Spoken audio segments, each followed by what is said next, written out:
किशोर Tiwari ji, commissioner साहब ही boss थे सचिन वाजे के या कोई पॉलिटिकल बॉस भी हैं अंदर खाने? ये तो बीजेपी का आरोप है। अभी एनआईए भी जांच कर रही है और हमारा एटीएस भी जांच कर रहा है। और रोहित जी ये सब चीजें राजनीति से प्रेरित है। देखो उधर हमने भाई एनआईए जांच करे, इसलिए हमारे परमवीर जी को हमने होम डिपार्टमेंट में रखा है कि उनको फुल्ली अवेलेबल रहे। हमारे अभी तो उन्होंने सचिन वाजे को अरेस्ट किया है और आवरली ब्रीफिंग कर रहे हैं मीडिया को। गाड़ियों पे गाड़ियां लाके खड़ी कर रहे हैं। कल तो रोड शो किया एनआईए ने, रोड शो किया। आपको आश्चर्य लगेगा, जबकि कोविड में रोड शो बंद है। लेकिन मुझे एक बहुत बुरा लगा कि देवेंद्र फडणवीस ने, जिन्होंने सीएम पद की ओथ ली थी और उनके पास जो भी जानकारी लाई गई थी वो गुपित रखना था, लेकिन उन्होंने रखी नहीं। उन्होंने कह दिया कि इसका रिस्टोरेशन मेरे पास आया था और उन्होंने बोला मैंने एडवोकेट जनरल का राय ली थी, कुछ तो भी उन्होंने और बोला, हाईकोर्ट का भी बोला। लेकिन ये पूरा गुमराह करने वाला था। अगर देवेंद्र फडणवीस की मैं बात करूं, ये तो असिस्टेंट पुलिस कमिश्नर है। इन्होंने जिन पर फिरौती के आरोप है, गुंडागर्दी है, 302 के आरोप है, ऐसे लोगों को कारपोरेशन के राज्य मंत्री पद दर्जा देके नियुक्त किया। मसला इस समय यह है कि जब आज मुंबई के पुलिस कमिश्नर तक आ रही है तो ब्रजमोहन जी, इससे पहले कि मैं बीजेपी के पास जाऊं और वो वापस वो सारे आरोप दोहराएं जो कल देवेंद्र फडणवीस ने लगाए हैं प्रेस कॉन्फ्रेंस करके या राम कदम ने खुद लगाए हैं, क्या कहीं कम्युनिकेशन गैप था गृह मंत्रालय और मुख्यमंत्री कार्यालय में इस पूरे प्रकरण के दौरान जिसमें नप गए कमिश्नर? देखिए रोहित जी, इसमें गृह मंत्री और मुख्यमंत्री के बीच में किसी प्रकार का कोई भी कम्युनिकेशन गैप नहीं था। देवेंद्र फडणवीस जी की कल की प्रेस कॉन्फ्रेंस से बहुत गंभीर संवैधानिक मुद्दे खड़े हो गए। उन्होंने आर्टिकल 21 में निष्ठा का उल्लंघन करके जिस प्रकार से आपराधिक कृत्य किया है वो अपने आप में एक बहुत गंभीर घटना है। जिस व्यक्ति ने संविधान की शपथ लेकर मुख्यमंत्री के रूप में 5 साल काम किया हो, जिस व्यक्ति ने जब अरुण जेटली साहब के सीडीआर को 4 पुलिस ऑफिसरों ने मिलकर दिल्ली में था, उस समय महापौर के रूप में देवेंद्र फडणवीस ने उसको कंडेम किया था, उसके खिलाफ कार्रवाई करने की बात की थी।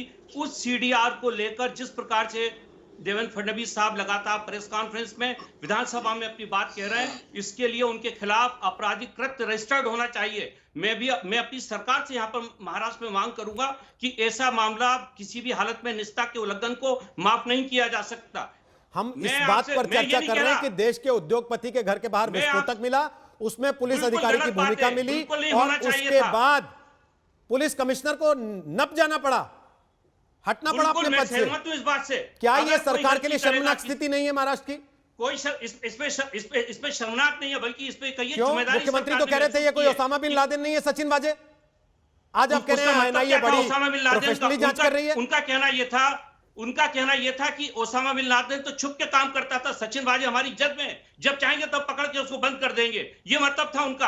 आप ओसामा बिन लादेन के नाम को गलत ढंग से कोट मत करिए। ये उन्होंने बोला था जब देवेंद्र फडणवीस सीडीआर उनकी बात को कोट कर रहा हूं। मैं आपको क्लियर कर रहा हूं, ये कह के बचा रहे थे किसी को कि ये कोई ओसामा बिन लादेन थोड़ी है जो इसके पीछे पड़ जाएं। रोहित जी, यही कहना था ना इसका मतलब? नहीं, ये नहीं कहा था पीछे पड़ जाएं। उन्होंने कहा तो ओसामा बिन लादेन नहीं है, उनका मतलब ये था कि वो कोई छुपा हुआ आदमी नहीं है, जब जरूरत पड़ेगी उसको पकड़ लिया जाएगा। और जो हुआ है वो आज जेल के अंदर है, उसके खिलाफ जांच चल रही है।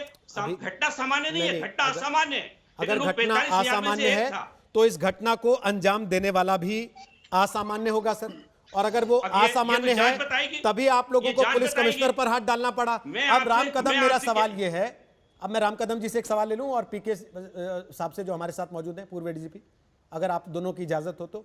किशोर जी, आप उंगली उठा रहे थे, थोड़ा सा रोकना पड़ेगा। राम कदम साहब, वो कह रहे हैं कि आपने अपने टाइम में कौन से कम कर्म किए थे जो आप हमारी सरकार पे सवाल उठा रहे हैं, और दूसरा, इसके बहाने से आपका एजेंडा असल में महाराष्ट्र की सरकार को तंग करना है, परेशान करना है, हिला देना है। ये किशोर तिवारी जी का आरोप है, बोलिए। रोहित जी, जब जो काम सरकार का है, जो काम गृह मंत्री का है कि ये विस्फोटक किसने रखे, कैसे रखे, उसका किसका संबंध है, वह काम सरकार नहीं कर पाई विपक्ष के नेता देवेंद्र फडणवीस जी ने सबूतों के आधार पर विधानसभा सदन में ये सारी बातें रखी। अब देखिएगा, एक साधारण सा एपीआई जैसा अफसर है, इसकी तरफदारी कौन कर रहा है? महाराष्ट्र के मुख्यमंत्री। 21 दिनों में पूरी इनकी इज्जत की धज्जियां समूचे देश में उड़ चुकी है, इनकी फजीयत हो चुकी है। पूरा का पूरा ब्लैक एंड व्हाइट में जो पुलिस की गाड़ियां हैं, वह गाड़ियां तक इस सीरियस क्राइम के लिए इस्तेमाल होती है। कौन सा दागी मुंह लेकर के अभी भी ये सारे लोग वादे की वकालत कर रहे हैं। वादे की वकालत केवल और केवल इस कारण कर रहे हैं कि जो व्यक्ति वसूली के आरोप के कारण हाईकोर्ट द्वारा 16 वर्ष सस्पेंड था, देवेंद्र जी के काल में शिवसेना दबाव बना रही थी इसे लिया जाए। आप बोलते समय हम शांत थे, आप बोलते समय हम शांत थे। अरे रोहित जी, ये ठीक नहीं। रोहित जी, आप तिवारी जी, अगर ये गलत भी बोल रहे हैं, आपके पास आऊंगा, आप दुरुस्त कर दीजिए, कोई आपत्ति नहीं मुझे, चलेगा, मुझे कोई आपत्ति नहीं। जब मुख्यमंत्री देवेंद्र जी थे, शिवसेना उसी वसूली वाले वादे के लेने को क्यों पीछे पड़ी थी? जब एजी ने अपना मत दिया कि इसे ले नहीं सकते, शिवसेना ने जल्दबाजी करके सत्ता में आने के बाद इसे लिया, और जो पद इंस्पेक्टर रैंक का था उसको नीचे करते हुए एपीआई रैंक के अफसर को यह पद क्यों दिया? और इसी व्यक्ति के कार में पैसे गिनने की जो बैंक में मशीन होती है, वो मशीन मिलती है। किसके लिए पैसे वसूल कर रहा था? कौन से नेताओं को पैसे दे रहा था? ये हमने सवाल पूछा।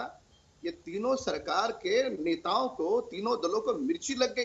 सवाल यह है कि यह मामला मुंबई पुलिस के अंदरूनी भ्रष्टाचार को खोल रहा है या फिर पुलिस और राजनेताओं के नेक्सस को? रोहित जी, देखिए, मेरे से पहले बहुत सारे राजकीय नेताओं ने इस विषय के ऊपर भाष्य किया। अब ये सारा इस पूरे इन्वेस्टिगेशन को पॉलिटिकल ट्विस्ट दिया जा रहा है। मैं समझ सकता हूं इसके अंदर पॉलिटिकल इम्प्लीकेशंस बहुत सारी हैं, लेकिन जो चीज एक आपराधिक मामले से शुरू हुई वो प्योर अपराध का मामला बन गया। लेकिन वो कॉन्स्पिरेसी अपने ही मुंह पे गिर गई और आज ये हालत हो गई कि उसमें एक अधिकारी अरेस्ट हो चुका है, एक पुलिस कमिश्नर का तबादला हो गया, पॉलिटिकल पार्टीज को काफी एम्बैरेसमेंट झेलनी पड़ रही है और बहुत सारी आरोप प्रत्यारोप लगाए जा रहे हैं। मैं एक चीज जरूर कहना चाहूंगा कि ये सचिन वजे के लेवल का मामला नहीं था। इसमें सचिन वजे जो है वो सिर्फ एक बोहरा है, उसके पीछे कौन सी शक्तियां हैं, वो सीनियर ऑफिसर्स भी हैं, उसमें पॉलिटिकल फंक्शनरीज भी हैं, वो चीजें अभी जांच का विषय है, वो सामने आएगा। मेरी सिर्फ एक रिक्वेस्ट है जो पॉलिटिकल फंक्शनरीज आपकी डिबेट के ऊपर हैं कि उन्होंने एनआईए की सक्षमता के ऊपर, उनकी कॉम्पिटेंस के ऊपर, उनके प्रोफेशनलिज्म के ऊपर बार बार क्वेश्चन नहीं उठाना चाहिए। एक शिवसेना के प्रवक्ता बोलते हैं कि एनआईए ने आज रोड शो कर दिया, एनसीपी के प्रवक्ता बोलते हैं नहीं, हमें एनआईए पे पूरा विश्वास है, हमने कभी उनकी जो कॉम्पिटेंस है उसको कभी चैलेंज ही नहीं किया था।